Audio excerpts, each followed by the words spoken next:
घरमा प्याजी बनाउँथेनौ कि क्याम पनि भन्थे हामी केटाकेटीहरू कन्ता रुन्थिन त्यहाँ खानुको लागि अनि लै त्यति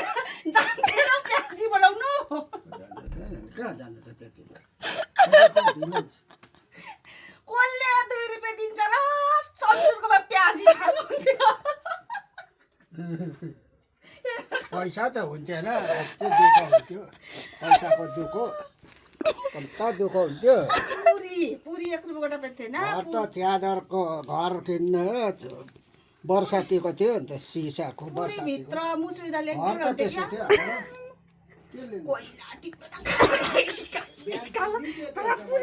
किन्दिन्थ्यो त गोपाले किन्नु छ हाम्रोमा बिहान किनिदिन्थे होइन तिमीले बनाउनु जान्थ्यौ प्याजी लाग्दो हुन्थ्यो नि अब त्यस्तो त अब मनमा आउँथ्यो नि के हो अहिले त मेरो घर पनि लडेको छ प्याजी कसले खाँदैन हामीले किसी भने बस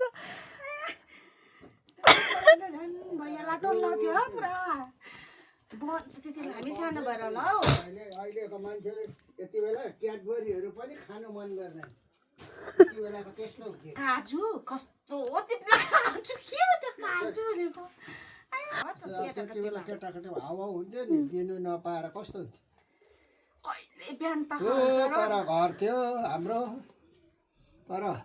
आन्टीहरूको टट्टी मुनि थियो त्यो टट्टीहरू चाहिँ थिएन त्यो घरै थिएन आन्टीहरूको कुनै यहाँनिर एक्लै बसेर आन्थ्यो काममा गएको हुन्थ्यो मुमा पनि काममै गएको हुन्थ्यो हो एक्लै बस्थ्यो माथिको बस्दैन मम्मी चाहिँ कोही पनि थिएन होइन बस्दैन अरे मलाई थाहा छैन छोडिदिइराख्थ्यो अरे तपाईँलाई थाहा छैन यहाँ चाहिँ थाहा छ कि आमाले जस्तो कपाल गरेर राख्दिनु त्यहाँ बस्नु मुखनामबाट चाहिँ त्यहीँ बसेको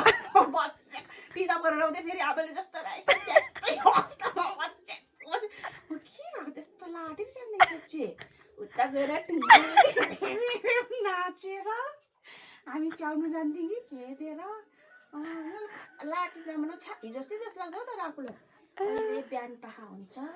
र चाहिँ होइन आमाहरू फाटपातमा पढ्नतिर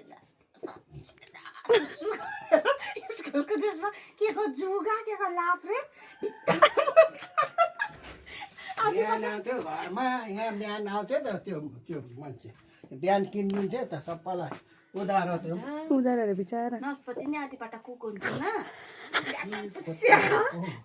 पुस्यो अन्तखेरि त्यो छुरी हुन्थ्यो हातमा त्यो कुकोलाई दाँत ल्याला खाऊ न अलिअलि सफे त थिएँ तर म त पुस्थेँ जानुमा चाहिँ झ्याडमा लत्तर पार्थेँ अन्त खायो के भएको त्यसपछि अर्कोले मैले पाएँ भन्दा न त्यही जग्गामा खोजेको अर्कोले छ्या के भएको त्यस्तो अहिलेको अरे सुन्तला घरमा फल्छ खानु मन लाग्ने